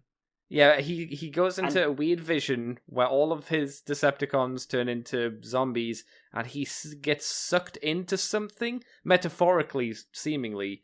The place explodes, but Megatron's okay, and he was fine all along, I guess. I can confirm that episode was written by the other writer, who was also someone who worked on Earthrise. Ah, okay, because that didn't make... That to me didn't make sense. Yeah, to be fair, I was very confused. A lot of the stuff with the Allspark having form was a bit confusing as well. Yeah. I understand it was controlled by the dead universe, whatever really that means. But yeah, that episode I remember watching and being like, what? Well, okay, I'll just ride with it. Maybe I'll be fine. Yeah, it was weird. And that moment should be one where like, oh, you do this, and that's how you win, and that didn't feel like that. Or that's the point where like the Allspark shows Megatron something to help facilitate him, turning against Galvatron. Yeah. Maybe not something that like straight away he goes, "No, fuck Galvatron," but maybe give him the seeds in his head of showing him something where he goes, "Oh shit, maybe I should work with Prime." Or yeah, something. I mean, I'm wondering if like that was the intent. Like your actions will lead to everyone you care about dying, even though you don't care about anyone. It showed him that like 4 times though through the season, and he didn't give a fuck any time. Each time he saw it. Also, the Matrix made Megatron go insane, and then he got better from it. Yeah, they didn't which again is something that would be interesting to work with. Yes, because I thought that's where they were going from, which is why he became Galvatron. But it didn't seem like that was the case. It just made him a bit crazy for a bit, and that was it. It's not just alternate futures, it's alternate universes, so it's not even their Megatron. It's just like a Megatron who went through something in a similar timeline. Yes. And then we get into the bad stuff. Okay. Miscasting, big problem with this show. Yeah, we definitely mentioned that. I think Megatron, Beast Wars Megatron, is a good example of a really bad miscast. I don't think he's a bad voice actor, potentially. No, everyone has said it. Like, that is the voice I'd expect for Scorponok. Yes, when you said that, I definitely hear that now that I've seen the show. I would 100% agree that he would have been a decent voice for Scorponok. Not for Megatron. He has no authority in his voice to, command people. Well, okay, so Megatron has more problems than just his voice. I mean, certainly, yes, I agree. So in everyone else, they're trying to hew, probably a bit too close to the original concept for the character, right? That's fair, yep. With Megatron, Beast Wars Megatron, they've completely reinvented him so he's a sort of Megatron sycophant. And that is something with potential, and it's not a bad idea but there's nothing else to him. He is the loyal suck-up character. Super loyal. And super suck-up. Nothing ever makes him change his mind on Megatron. He's got no charm, he's not got no grace, there's no power to him. I do not believe he led a war where he lost 90% of his hundreds of Predacons died under his watch, and I feel like they died because he was a bad leader. Not even Beast Wars Megatron from the Beast Wars show had that many followers. No, he had 5. Yeah, and yet I believe that Megatron would have had 200 dudes follow him because he was very charismatic. Yeah, they add in some of the syntax and he says yes a few times, but it's more like yes. Yeah, and that's there because it's that's what Megatron does, rather than it being his character. If you were going to do a story he's this Megatron worshipper who hates Galvatron, and they live in fear of Galvatron, and this is this is my opportunity to change the present, or my present, and then that's why he play that up, but make him charismatic, make him intimidating. I don't mind you not the fact that we were making the joke beforehand. It's just going to be G1 Megatron and the new body. I kind of wish it was. Yeah, I think it would have worked better if it had been that. Especially since they do that. This is a moment they thought was funny, and I really didn't like it. Where Beast Megatron comes up, and Megatron goes "Stop calling yourself that. Change your name." I did it. I did it because I honor you, sir. Change your name. Was that meant to be funny? I think that was meant to be a gag moment because it never comes up again. And well, he does do that thing where he says contact the Predacon. The Predacon. It's maybe you're right. Maybe that was meant to be a joke, but it didn't feel like it was meant to be a joke because of how it was delivered. And it did. Well, I mean, I'm not a happy person anyway, so maybe that was just me. Who knows? And I'm just sitting there going oh no. If this ever gets revisited again, which I hope it won't, to be honest, but if it ever does, we're going to have a moment where someone goes, he's changed his name to Tyrannicon or something. Oh. Yeah. And maybe it gets called T-Rex or something. No, because then you have to be red. Yeah, that's fine. Yeah, but he's an Autobot, isn't he? Or Maximum or whatever. Oh, you feel like that matters. But it does. It must matter. No. And he's just like as a character, separate from Megatron, he's just uninteresting. He's just unengaging, you know? Yeah. And then you add in the fact like he is the first redo of a literally iconic character from the fiction. So like, not a fan. No, he was probably the worst done in this show, I would guess. Yeah. I'd agree. Yeah, bad voice directing as well. Not the voice cast choice you should have made. Yeah, not really given anything to do, really. No. Like I said, they very much want to get to their Allspark plot, and there's a lot of hanging around until then. Oh, that reminded me of another bit that annoyed me, which I tweeted you about with the DM. Like when they capture the Maximals and the Autobots who are going to try and save Airazor, and he goes, shoot them, and the Decepticons go, we don't follow orders from you. It's like, where did this come from? Why wouldn't you follow his orders? Just fucking shoot them. And then they're able to escape. It's like, what? And then, as they're going down, like the Autobots and the Maximals on the lower ground, Megatron and the Decepticons think, we're on the high ground. Let's go down to meet them. And fight them on the ground. I've never seen a tactic that bad. Because even in fucking Star Wars 3, I have the high ground. See, I will also say they were using swords, and these guys are using guns. And a T-Rex. Sorry, I'm confused. What's your point? Well, like, high ground doesn't matter as much when someone's pointing a gun at you. There's no, like... Yeah, but all the Decepticons had guns. Yeah. So if you have the high ground, then they have to run up the hill. No, they're not running. They're running away.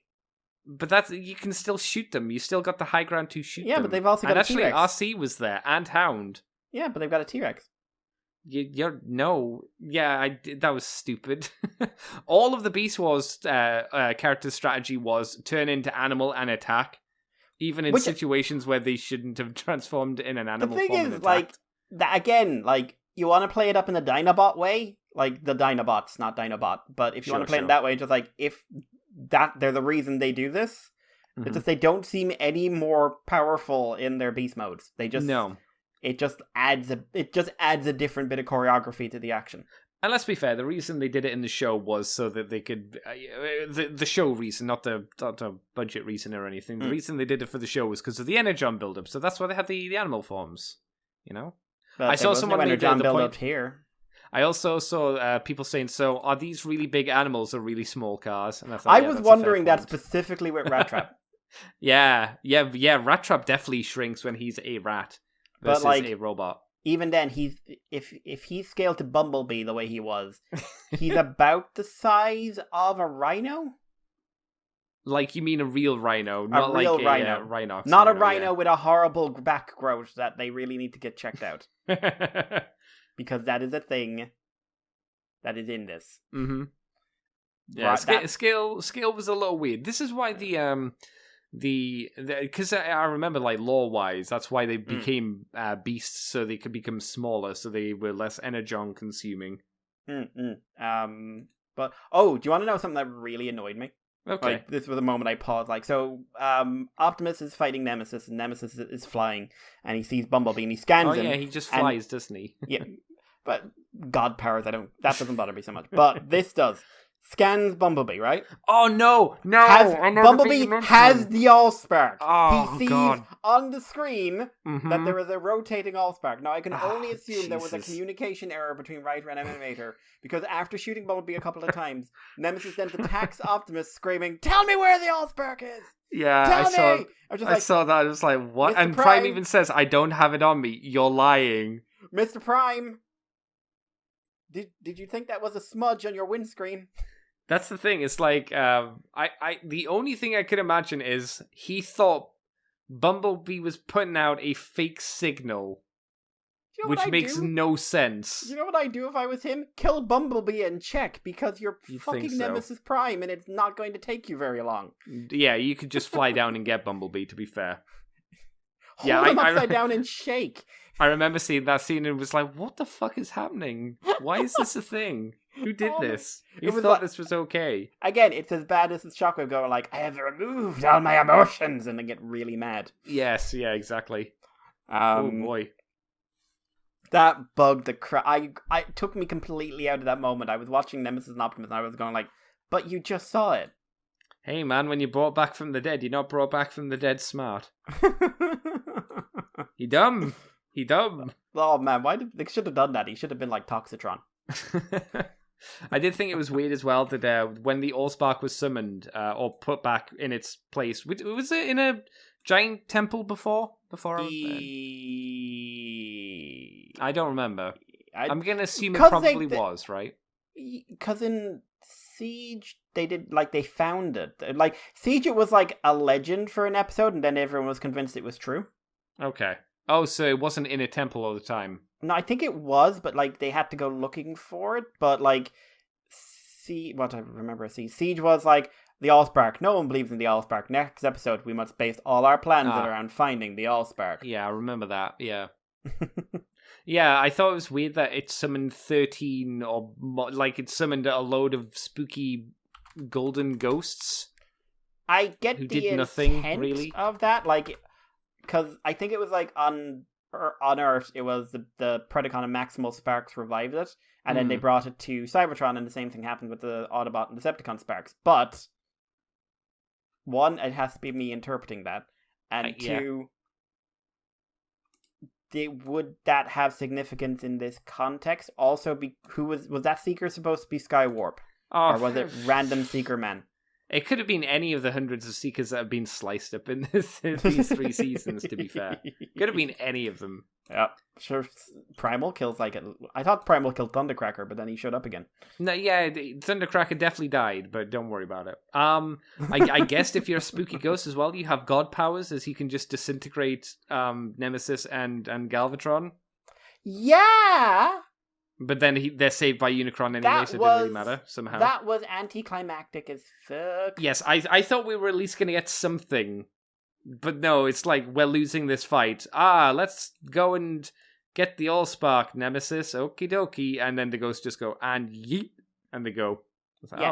Oh, okay. Just like, hey, we don't know how to resolve this, so bye. Yeah, especially since we just said we're outnumbered, even though there's only 2 of them. I guess we can't win. Okay. Spooky Ghost got it. Yep. Also, like, I've got to call this out. So, I love Transformers Animated, right? Yeah, it's fun. And good show. After season 1. I like season 1. I think season 1 is just, like, too focused on the superheroes, but, like, the Decepticon episodes are all gold. There's, like, 3 of them or something. There's 4 or 5. There's like half the show. There's half the show. The Soundwave Lockdown. There's a couple. Oh, I didn't like the first Soundwave one. No. Oh, I love the first Soundwave one. Oh, you're immoral. Like, I thought you were going to knock Lockdown there, and I was just going to. No, the Lockdown one's the best one of the season, and the 2-parter at the end is all right too. I really like that 2-parter. I just like you're dead inside. I like those 3. They're good. You're just dead inside. You're just Lugnut and Blitzwing's intro episode is really fun. You don't remember it. I can literally hear you not remembering it. I don't remember. I'm not going to say you wrong. I'm not going to say you wrong. I just remember too many of the human episodes. Oh, I don't remember any of them. That's my. I remember Meltdown, unfortunately. I remember him because he was some sort of 80s escapee, and he was the worst part of the fucking show. I remember someone trying to say that was a good episode at one point, and we'd be like, "No, stop." The only Meltdown episode that half worked was the one with Black Arachnia in it, because it was mostly about Sentinel trying to murder her. Yes. But Meltdown was terrible. Yeah. But so one of the biggest hype moments in that show, end of A Bridge Too Close, I believe, season 2. Big reveal: the Ark is Omega Supreme. Is it Omega Supreme? Yeah, and then it was really fun, and then it led into Transwarped, where we get the background where it turns out Omega Supreme is a mental baby that they use to murder people. Sorry, I thought you meant Omega Supreme was in Kingdom. I was like, was he? No, he was. He was in Siege all of a sudden. Remember that? Yeah, no. I thought you meant Kingdom specifically, though. But the, so that's the really Teletron hype thing. that's a really hype moment for me, right? Mm-hmm. I love that moment. Boy, did they not replicate that here, because No. we have a couple of really easy to forget references that Teletran isn't working properly. And then Teletran nearly gets them all killed and then turns into a giant robot, and then we just have a computer basically going like, yeah, I've been working on this the whole time. Yeah. It's fine. It's fine. And then it only shows up once to punch the Nemesis and then gets shot out of the sky and forgotten about. Punch the Nemesis when it's not doing anything at that point. Yep, and again, gets shot out of the sky and forgotten about. We never see the robot mode again. No. In a fight with Galvatron and Nemesis, we don't see the Arc transform and try to take them on. That's a good point. Is he dead when he crash landed? Did he die? I don't know. Was he die? alive? I don't know. Isn't he just an extension of a computer that's probably non-sentient? I don't know. But then it seemed kind of sentient. These are all very relevant and interesting questions, which the show did not have time or any inclination to talk about. That just screamed to me. We made a show, and then, like, it's like what they say Predaking was. Like, we made a show, and then, oh, crap, can you stick this dragon into the show as well, because we've got a toy line? Except that was done way the fuck better. This is like, you made your show, right? Yeah. So we've got this big toy we need someone to do something with. Put it in. We gotta sell it this year. But we've only got 6 episodes, and you have 5 minutes to add it in. Do it. Okay. Do it. Like, that was the most unnatural character inclusion in this show. I would agree. No, so, like, Omega Supremes popping out of the ground in Siege was set up better, for Christ's sake. And that was bad. Yeah, and that wasn't done well. Like, I don't know. It's weird. Any other thoughts?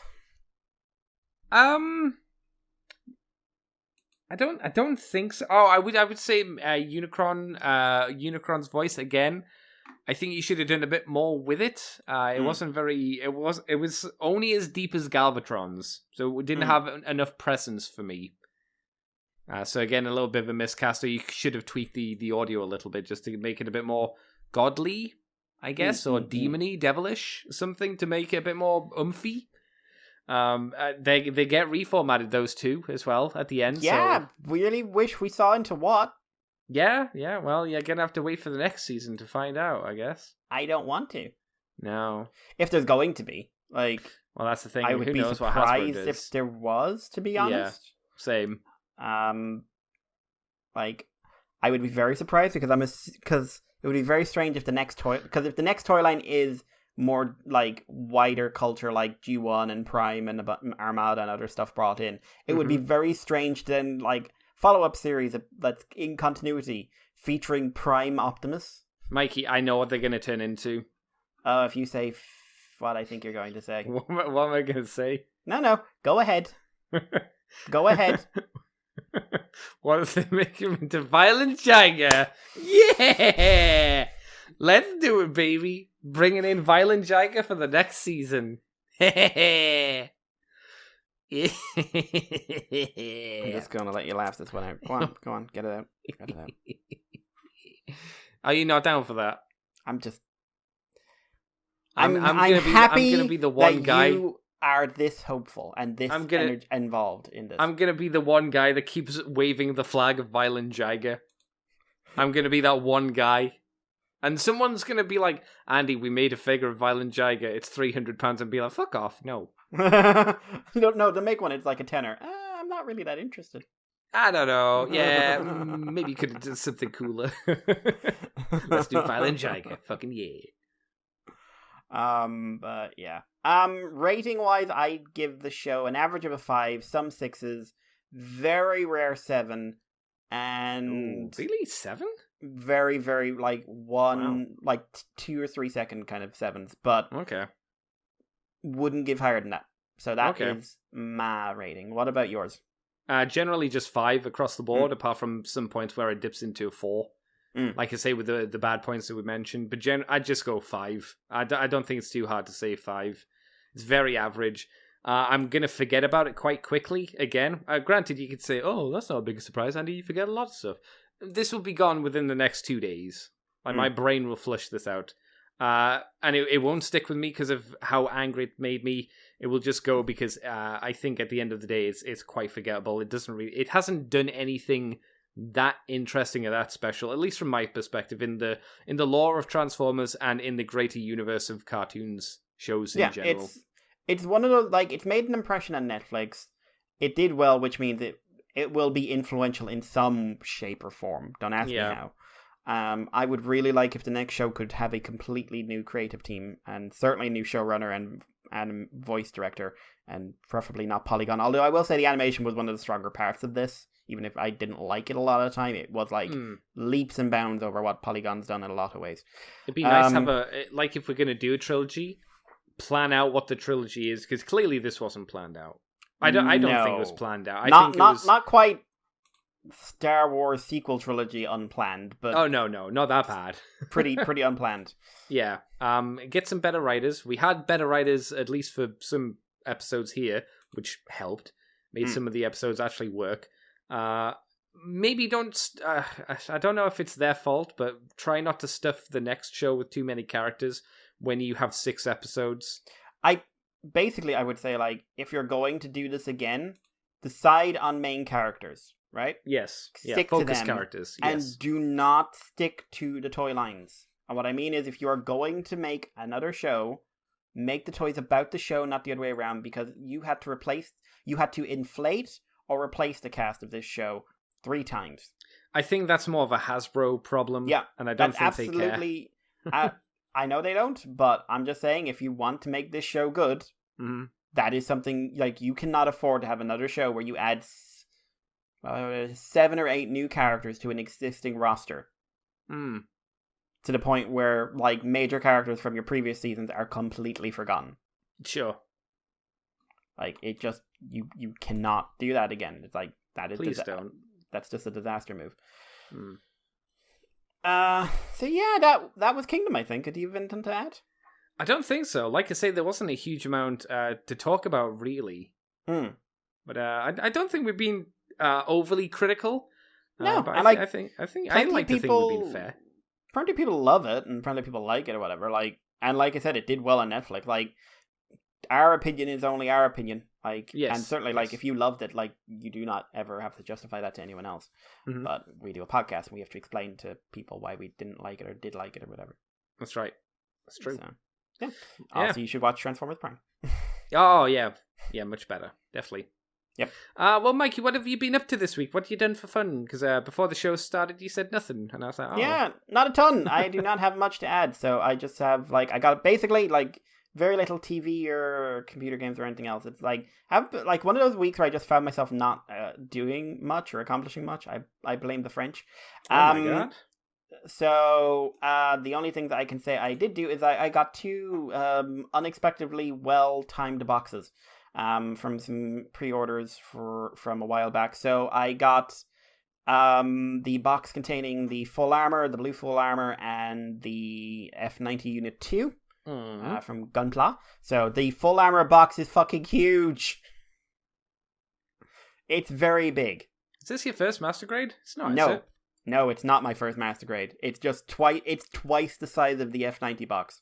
Okay. Oh yeah, I mean that makes sense. The F91 is just it's small generally, especially compared to other suits. Yeah, but like it's Andy, seriously, like, it's a monster. It's the biggest box I've seen for Gundam, full stop. I mean, you say that, but I've seen the O. The O is in a massive box. Yeah, but I've held box. Trust me, this thing is big. I'm not saying it's small. I know. I'm just saying this is very big. Okay.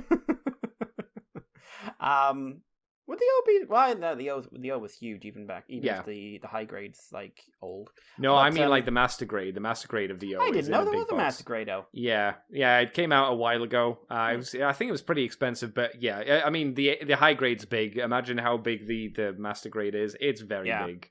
I still want the Psycho high grade, but that's a different conversation.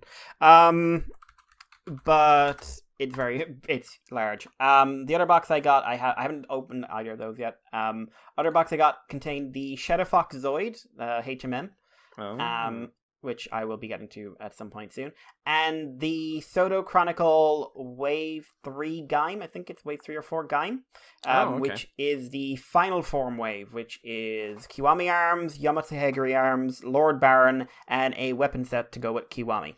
So my first time really really deep diving into Soto. I thought you'd had Sotos before. I've had one or two, but they were like small, simple ones. This is like I spent something like 4 or 5 hours stickering on the day I got it. Yeah. It's harder to paint those guys, isn't it? Yeah, I did painting where I could. Yeah. But there's a lot of detail and a lot of like really complicated. Like I'm not doing the eyes, for instance, on bloody Kuwami. No. Just like you get that gradient. Yeah. I don't like stickers. I just don't, and it took away from the experience at times for me. But overall, it was fun to put them together. They are fun little figures. Good articulation for what they are. They feel fairly solid as well. Yeah. They come with literally everything you ever want them to come with, and it's like really nice to just have. Like I've always wanted like a version of Baron and a version of Yomotsuagiri that didn't cost an arm and a leg. So it's really, really nice to have them. So yeah, I am planning to get the base form set at some point. What about those PB ones? The only one I want from that is the Kachidoki Zangetsu. So I won't I'll just buy him individually at some point. I won't bother with the rest. You don't want Bravo? I do want Bravo in my life. I just don't want to pay premium Bandai for Bravo. Oh my god. Do you? Understandable. Oh my god. He is a good boy. He did nothing wrong. But yeah, so like I want to get Kachidoki Zangetsu to finish off the final form set, and I want to get the base forms because it's base forms are the 4 main boys. So yeah, I would say Soto is a really fun line to get into. It's just like be aware stickers are going to be a big thing with these. Oh, definitely. Yeah. Also, the candy is very bad. Oh yeah. Is it chewing gum still, or is it the weird? It tastes a bit like chewing gum, but it didn't feel like chewing gum. Okay, because some of it's chewing gum and some of it's like a white candy where you bite into it and it almost turns into like a sugar dust. No, it was more on the chewing gum side, but it wasn't gum. It definitely wasn't gum. Okay, I think I know which ones you're talking about. Yeah, they're not the good ones. Well, none of them are good. No one buys that shit for the candy. No one does. Yeah. I refuse to believe. 2010 Master Grade. I see.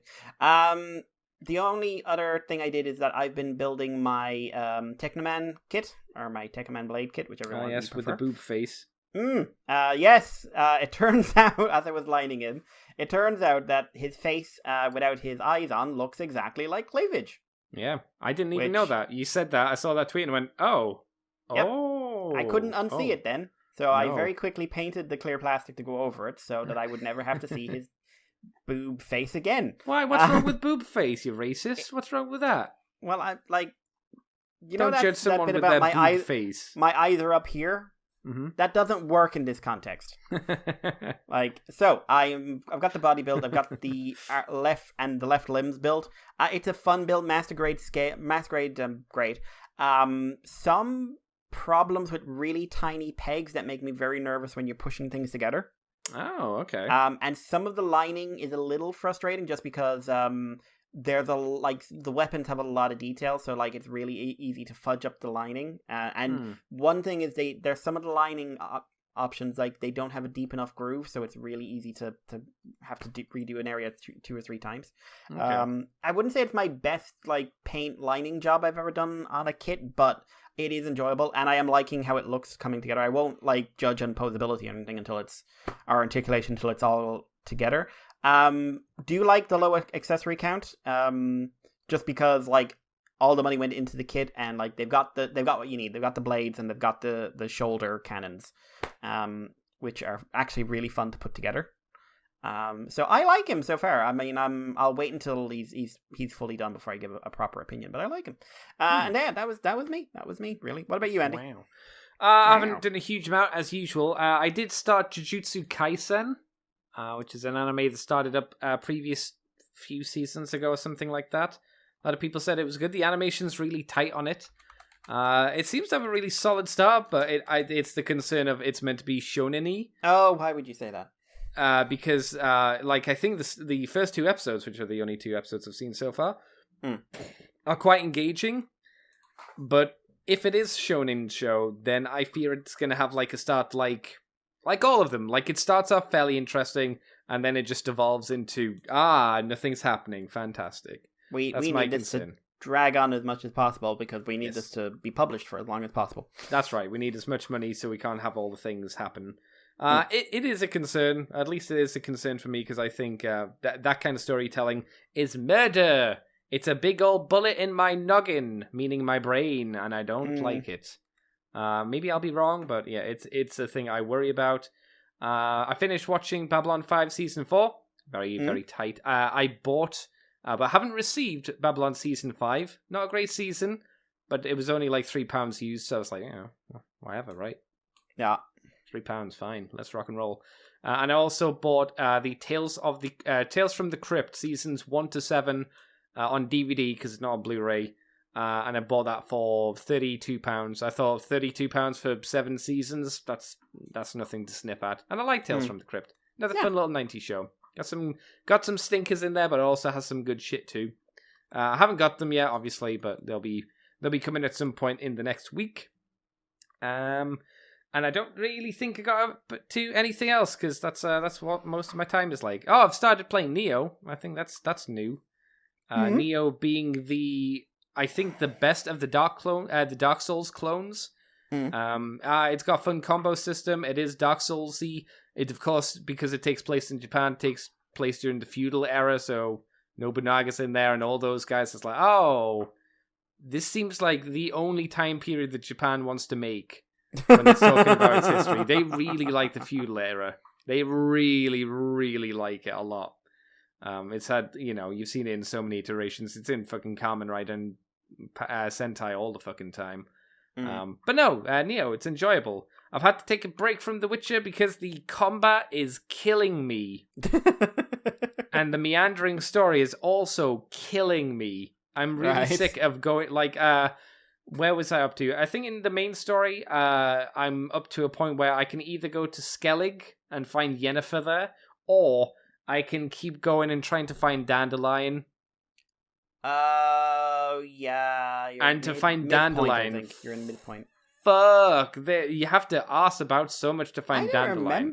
I don't remember how it is to find Dandelion. You have to go and get involved in the underworld, and you talk to the Master of Spies and his troll under his house because his gold's being stolen. Oh yeah, I remember the troll. Yeah, it's so many. It's a problem generally with The Witcher 3. At least where I'm up to, it's I want to find Ciri. I find someone who might know something. That person needs me to do something for them. I can't use my Jedi mind trick power on them because the game is forcing me to do their quest. So, I do their quest. How many quests is it to then get to them to tell me how it is? Or where she is? 7 or more. Or that's how it feels. Like, remember with the Bloody Baron? I liked his quest. But you had to do something with his creepy ghost baby. You had to find out what happened to his daughter. Then you had to find out what happened to his wife. Then you have to help his wife, which means going to the bog witches. And then you have, from the bog witches, you have to go and kill the tree demon thing. Then you have to go back and talk to the bog witches. Then you go back to talk to the Baron. He goes, "Do you want to help me get my wife back?" You go, "Okay." You go back there. I jumped some parts because you got to help when you find the bog witch and his wife. You got to help the little kid creature who's lost his voice. So you have to do a little quest for him as well. All this stuff to go back to the Baron and say, "So where's Ciri?" And he goes, "Oh, I don't know. She went off to somewhere else." And you're like, I spent how many fucking hours for you to tell me, "Oh, she's just gone." And I have a feeling that's gonna be what happens with when I find Dandelion finally as well. I've gone through all these fucking side missions, unskippable side missions, because you have to get them done to move the main story on. And I'm sure he's gonna say, "Oh, I don't know where she is."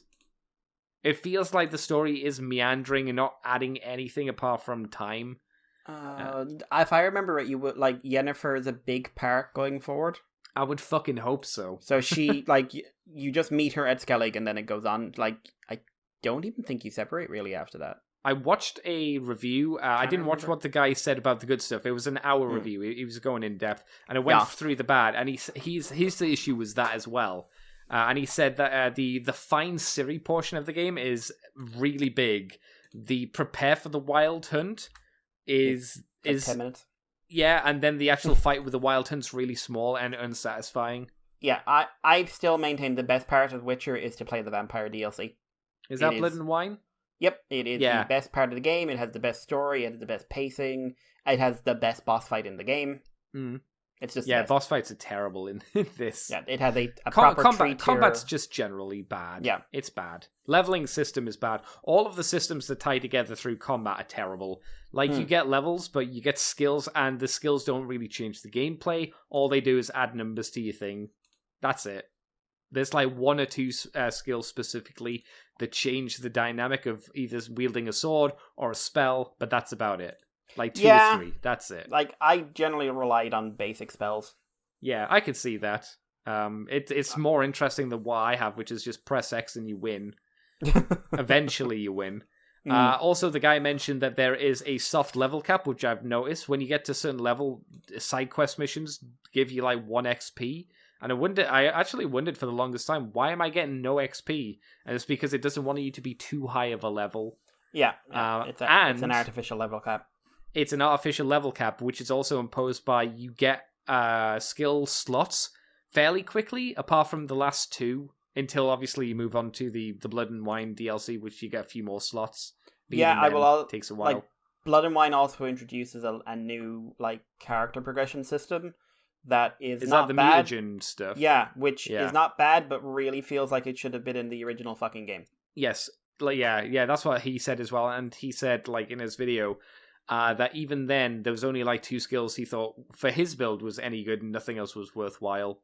So he had a load of points which he wasn't using because he'd already got the 2 skills he needed, and that was it. It was over. I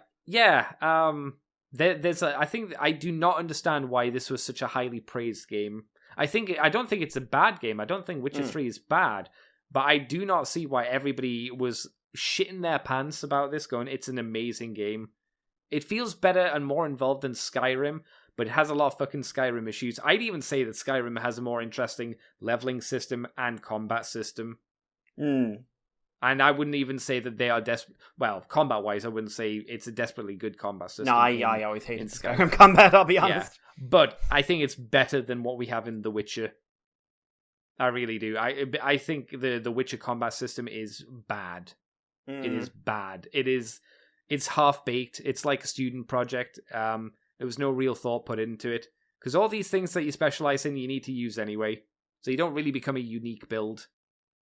Nothing makes you a unique build in this game. Because if you use magic, you still need to use your sword. You still can use potions. There's no real detriment to using them. You just can't use as many. And vice versa, if you have potions, you still need to use magic because you'll have stamina to do it. And you still need to swing your sword to do damage. You slightly more potion, or you slightly more magic, or you slightly more sword. Yeah, basically. It's not great. I'm still enjoying it for the most part because there's really good character stuff that happens in there. It's just a lot of meandering. I'm waiting for stuff to happen, and a lot of the time it's just me looking at my watch going, can we do something now? Can we do something of significance? Why we're meant to be rushing to save Ciri from the Wild Hunt, who's on her ass, and we're doing horse racing, or we're doing fist fights. Or we're doing. One of my other side quests is I need to go to a party with Triss. I got to dress up for a party to go with Triss to maybe have sex with her. I'm assuming. Depends. Well, like if you do that, it will have an effect on the story. Oh, sure, yeah, because you won't be able to have sex with Yennefer then. No. Basically, if you try that, you will end up alone and womanless. Yay! Because the game is very unforgiving about that. Is the game very much have sex with Yen and nothing else? You have to pick one. Yeah. If you try to be like ho ho ho ho ho. Oh yeah. If you go with all you. of them, you go alone. Yeah. Yeah, it is not forgiving in that way. Not not a bad mechanic in all honesty, but it just like I said, the story is structured for you to go with Yen. Like you can go with Triss, but the story wants you to go with Yen. Yeah. And that's it. That's all I've been up to. We did a podcast as well, or we put the Patreon show where you declare your love for Quetzalcoatl. She's a good girl and did nothing wrong. No, she didn't do anything wrong. She was very helpful for the most part. So I guess that's where we can end the podcast, Mr. Mikey. Where can people find you on the internet if they fucking want to? You can find me at Irish Paleo, and you can find me on Twitter as Irish Paleo, and you can contact us at Moonbase. Are you saying it like that because it's almost like nya hello? Moving on. You heard nothing. Nothing. If you want to send us any feedback or anything to moonbase2@gmail.com, or you can send it on Facebook or Libsyn or Patreon or Twitter or anywhere else you'd like to. Andy, what about you? Should we do some questions? I don't have the time to be completely honest. Fair enough. That's okay then. We'll have to put them up for a third week. That's okay. You can find me on Twitter, CCTFW. You can find me on YouTube as Cobra Commander TFW. You can find this podcast on Moonbase 2 forums on Twitter, iTunes, Facebook, Libsyn, YouTube as Moonbase 2 Transformers Podcast. You can find me as well on Twitch, usually streaming at 11 o'clock UK time in the evening, playing games and whatnot, and having a bit of fun. You know how it be. And you can also head to the ccbunker.weebly.com if you want to go that way. And I said Patreon, didn't I? Patreon.com/Moonbase2, and if you do $2 each month, you get the extended version from the Files of Teletron 2, and you also get the Moonbase Woo Woo, where we talk about more non-transforming things in more detail. I definitely said it that time. So, thank you very much for joining us, everybody. Hope you had fun. Hope you had fun, Mr. Mikey. I would like reward. Your reward is you get to go to bed soon. I would like a tangible reward. Beds are tangible. I would like a tangible reward. Tangerine. Guaranteed tangerine en route, Mikey. So until next time, everybody, where Mikey will tell us about his tangerine next week, thank you very much for joining us, as we will cut you suckers next time. That sounded bad. You are now leaving